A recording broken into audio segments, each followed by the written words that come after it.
Bismillahirrahmanirrahim. Assalamualaikum warahmatullahi wabarakatuh. Selamat pagi semuanya. Di sini kita akan membahas tentang materi PKKR untuk 12 TKR 1. Nah, dalam hal ini sebelum masuk ke mata pelajaran ada beberapa hal untuk pertemuan kita karena memang lagi masa pandemik. Jadi kita melakukannya secara jarak jauh. Nah, untuk proses mata pelajaran ini, yang kalian harus perhatikan yang pertama adalah sering membaca. Nah, terkait untuk praktek, kalau misalnya memang kendaraan roda empatnya tidak ada di rumah, silakan bisa menggunakan pengaplikasiannya di roda 2 atau menggunakan simulasi. Nah, untuk mata pelajaran yang pertama, pertemuan pertama kita ini tentang PKKR ini, yaitu mengidentifikasi komponen sistem kelistrikan bodi standar dan pengaman. Nah, tujuan dari pembelajaran ini, yang pertama itu kalian dapat menjelaskan kegunaan sistem penerangan. Yang kedua, kalian dapat menjelaskan macam-macam lampu pijar. Yang ketiga, menjelaskan reflektor kaca biasa. Terus yang keempat adalah menjelaskan aturan sinar lampu kepada proyeksi sinar pada jalan raya, terus dan papan penyetel lampu kabut. Nah, indikator keberhasilannya apa sih? Indikator keberhasilannya, kalian dapat menjelaskan kegunaan sistem penerangan, terus penjelasan macam-macam lampu pijar, penjelasan reflektor atau kaca bias, dan yang keempat, penjelasan aturan sinar lampu kepala, aturan papan penyetel lampu kabut. Dalam materi pertama, kita akan membahas dulu konstruksi lampu kepala. Nah, biasanya ini yang kita kenal dengan bohlam. Bohlam yang sebelah kanan saya, kanan ya, sebelah kanan saya itu yaitu bohlam pijar. Yang sering kita ketemukan itu yang lebih jelas kalau motor-motor sekarang itu lampu belakang ya. Nah, kalau lampu depan hanya ada beberapa kendaraan baik roda 4 maupun roda 2 itu masih ada yang menggunakan seperti ini atau yang menggunakan yang sebelah kiri saya. Nah, sebelah kiri saya. Yang ini ya. Oke. Kalau untuk yang sebelah kanan saya, yaitu tentang lampu pijar, itu terdiri dari dua filamen. Filamen yang pertama yaitu filamen untuk lampu dekat, yang filamen kedua itu lampu jauh. Sehingganya pada soket bawahnya, soket atau colokannya itu otomatis ada 3 terminal. Terminal massa, terminal lampu dekat, dan terminal lampu jauh. Nah, inilah yang pengetahuan awalnya terkait dengan bola lampu. Nah, terus yang sebelah kiri apa sih? Nah, ini jenis halogen. Kenapa jenis halogen? Yang pertama dari gas yang terdapat di dalamnya, yaitu menggunakan gas halogen. Nah, di situ tetap sama, ada filamen lampu dekat, ada filamen lampu jauh, terus ada insulator, ada kaca atau gelas kuarsa ini, terus spesifikasinya ada fittingan soket. Nah, soketnya ini dia berbeda ya. Kalau yang tadi ada yang tonjolan atau yang bergaris tuh, ada 2 jenis. Terus tetap ada lampu terminal massa, terminal lampu dekat, terminal lampu jauh, seperti itu. Selanjutnya, lampu kepala. Secara ini umum lampu kepala ya, bukannya bola lampunya, tapi yang ada di depan mobil, depan kendaraan roda 2, roda 4 itu lampu kepalanya. Nah, lampu kepala ini berfungsi untuk membungkus berkas cahaya untuk memberikan penerangan yang kuat, cukup pada arah yang kita inginkan. Nah, apa sih bedanya lampu kepala dengan lampu yang ada di ruangan kita atau di rumah nih, baik di halaman atau ruang tamu atau kamar. Nah, itu lampu biasa tuh, dia itu bukan lampu kepala. Kalau lampu kepala itu kayak senter. Jadi mengarahkan benar titik penerangannya tuh terfokuskan gitu. Makanya sebut lampu kepala. Pak, kalau misalkan kayak tadi tuh lampu pijar, lampu halogen, kalau kita nyalain secara manual bisa? Bisa.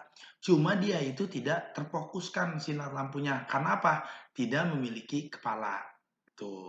Apa sih Pak kepala? Nah, nanti kita bahas. Lampu kepala pada dasarnya bisa dibagi menjadi dua, lampu kepala pijar dengan lampu kepala shield beam.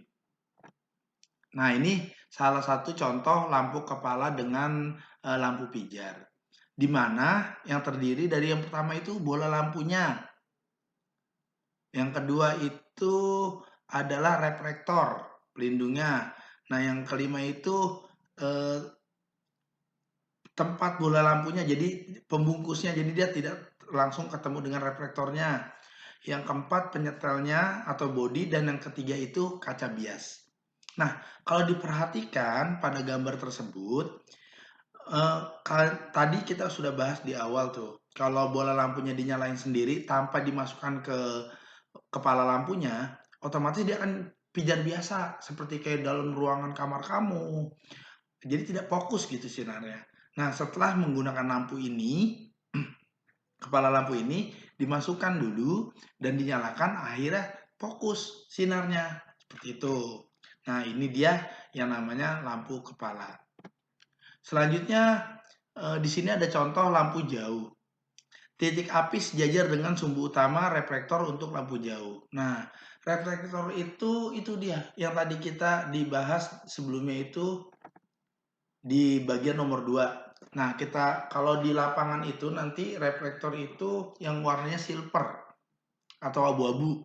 Kalau dari bagian luarnya abu-abu, tapi kalau dari dalamnya itu silver seperti cermin, mengkilap gitu. Nah, ini titik api sejajar dengan sumbu utama. Nah, sumbu utama reflektor apa? Nah, itu kalau kamu perhatiin kan sinar lampunya menyala nih. Dia mantul ke dinding reflektor, langsung dipantulkan ke arah depan. Nah, ini untuk lampu jauh. Otomatis dia sejajar tuh titik apinya. Seperti itu. Nah, selanjutnya lampu dekat. Nah, ini jelas nih, lampu dekat nih. Nah, filamen lampu terletak di depan titik api. Nah, titik apinya apa sih, Pak? Itu yang tadi kita bahas di pertama, eh, elemennya kawatnya lah. Nah, kawatnya itu udah jelas di situ. Nah, itu dia dipantulkan dulu. Jadi, sinar lampu yang di motor, di mobil, maupun di senter, nah itu dipantulkan dulu. Dipantulkan ke dinding reflektor, baru reflektor itu memfokuskan ke arah mana. Tapi datangnya sinar lampu ini tergantung dari bola lampu yang tadi. Memberikannya apa? Lampu dekatkah atau lampu jauh? Nah, ini contoh lampu dekat. Selanjutnya, kaca bias. Kaca bias apa sih? Yang kita sering suka ketok-ketok tuh depannya. Atau yang kalau udah lama tuh warnanya agak buram. Terus kalau kena debu paling pertama tuh dia. Nah, itu kaca biasnya. Dengan adanya kaca bias, maka cahaya yang datang akan dibagi-bagi menjadi beberapa fokus baru yang menyebarkan sinar supaya eh, penerangan di jalan lebih sempurna. Nah, kaca bias ini tadi tuh yang ada di bagian depannya. Nah, kalau untuk motor-motor atau mobil zaman sekarang ini, kaca biasa nempel dan dia melekat hampir semuanya. Yang lama pun sama melekat. Jadi dia udah satu body dengan reflektor. Yang tadi contohnya di gambar di awal itu yang lampu kepala pijar. Itu salah contohnya. Nah, sekali lagi, kaca bias ini kaca utamanya tuh yang di depan tuh. Kan banyak garis-garisnya segala macam. Nah, kegunaan garis itu apa sih? Nah, nih kita bahas. Macam-macam kaca bias. Yang sebelah kanan saya itu L simetris. Jadi garis-garis tuh lurus. Nah, L simetris itu. Terus satu lagi asimetris Eropa. Jalannya kanan, jalan kanan. Maksudnya apa sih? Nanti kita bahas. Yang penting liatin dulu. Ini salah satu contoh garis-garisnya dulu ya.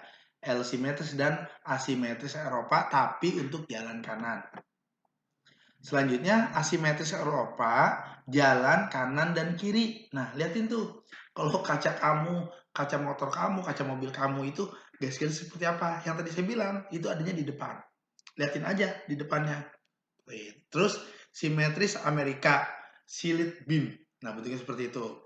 Nah, lebih jelasnya lagi, Pak, coba kamu perhatiin antara tutup lampu belakang sama tutup lampu depan. Nah, itu kaca bias sebenarnya.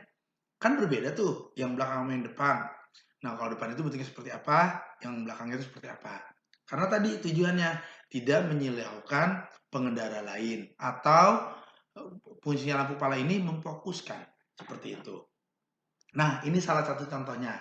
Yang tadi tuh saya bilang dia ini untuk jalan kanan. Nah, ini salah satu contoh ya. Ini jadi sinar lampunya nggak lurus sebenarnya ke arah kanan. Ini sulit untuk melihatnya. Bisa melihatnya ini kita kalau lagi di jalan tempat gelap, tidak ada penerangan jalan. Nah, itu baru kelihatan tuh.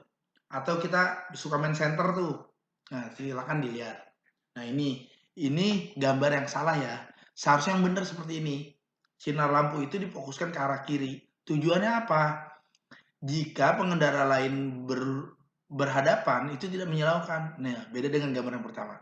Gambar yang pertama ini silau banget nih. Karena dia ke arah kanan. Nah, ini ke arah kiri. Seperti itu. Ya, jadi menyoroti ke arah tepi kiri. Ini kegunaannya apa sih? Nah, kalau kita lagi di jalan kan ada garis-garis putih tuh atau kuning atau tiang-tiang itu. Nah, itu suka dikasih tuh sama pengatur jalan kayak di tol, desain jalannya. Itu ada yang tempelan yang memantulkan cahaya. Nah, ini dia. Ketika dia kena cahaya ini mantul. Nah, kalau kamu suka naik sepeda itu, goes itu ada namanya mata kucing. Nah, ini kalau dia cuma bukan mata kucing ya, tapi kayak stiker gitu atau cat gitu. Jadi kalau kena sinar lampu itu mantul. Nah, ini fungsinya juga. Nah, coba kalau misalkan dia seperti ini gambarnya otomatis sebelah kiri nggak kelihatan. Apakah udah nepi tiba-tiba mobil masuk jurang. Akhirnya atau orang lain kena sinar lampunya akhirnya kesilauan. Nah, kalau ini nggak saling menjaga aman. Jadi yang berlawanan pun tidak kesilo, tapi pengendara yang kita gendarai kendaraannya tidak khawatir dengan tepi jalan. Seperti itu. Selanjutnya apa? Proyeksi sinar pada jalan raya dan papan penyetel lampu kabut. Nah, papan penyetel ini kalau kamu eh, kunjungan industri, gini deh, kalau kalau kunjungan industri mungkin beda-beda kali ya, ada yang di mana. Kamu bisa lihat tuh di YouTube papan penyetel kabut. Nah, papan penyetel lampu kabut ini, kan lampu kabut itu kan jaraknya jauh. Nah, dia kemana sih fokusnya? Kanan atau kiri? Nah, lihat perbedaannya. Ini agak sulit nih. Kalau kalian yang perhatian sebelah kanan saya ini kursor saya mudah-mudahan terlihat. Ini bola lampu mobil nih. Ini hasil sinarnya. Nah, sinarnya ini kan otomatis kanan kiri sama nih. Nah, lebarnya beda dengan yang pertama, yang kedua nih gambar yang ini. Nah, gambar yang ini nih beda ya. Kalau gambar yang ini, dia yang sebelah kirinya itu setengah. Yang ini fokus marine. Nah, ini seperti contohnya tadi. Saat ada kendaraan yang berbeda, dia tidak kesiloan, tapi fokusnya ke kiri. Tapi kalau gambar yang sebelah kanan, nah yang ini kesiloan juga. Seperti itu. Nah, ini salah satu contoh untuk lampu kabut. Kayaknya itu aja. Saya sih berharap kalian nggak puas dengan video yang saya buat ini. Bisa lihat dan dibaca-baca modulnya. Nanti untuk tugasnya ada di modul. Tolong difokuskan ke arah situ. Walaupun kita ketemu setiap hari tentang lampu utama, tetapi kita harus tahu dulu bagaimana sih penyetelannya. Baik itu roda 4 maupun roda 2, apalagi kalian yang jurusannya roda 4. Ini penting banget. Kenapa? Karena kendaraan roda 4 ini ya otomatis treknya lebih lama dan lebih jauh. Contohnya dibawa buat pulang kampung di jalan tol. Nah, otomatis nonstop kan nggak mungkin. Kalau roda 2 walaupun nonstop pun ada istirahatnya, tapi kalau mobil nggak di tol. Bablas terus kecuali pengen istirahat di rest area atau semacamnya. Oke, kayaknya pertemuan pertama kita itu aja dulu. Diperhatiin semua, jangan lupa absen dulu, habis absen baca modulnya bener-bener, tolong diperhatiin modulnya. Terus selanjutnya di bagian modul baring bawah itu ada tugasnya. Silakan dikerjakan tugas tersebut dan tolong perlahan. Gunakan waktu semaksimal mungkin. Contohnya apa? Nah, kalau pelajaran saya dari jam 8 sampai jam 10 atau jam 11, silakan gunakan waktu itu. Nah, jadinya sisa waktu dari jam 12 ke sana, kalian bisa santai. Atau mengerjakan tugasnya batasin waktunya sampai jam 1 untuk pengerjaan tugas. Itu saja dari saya, kurang dan lebihnya mohon maaf, saya akhiri. Wassalamualaikum warahmatullahi wabarakatuh.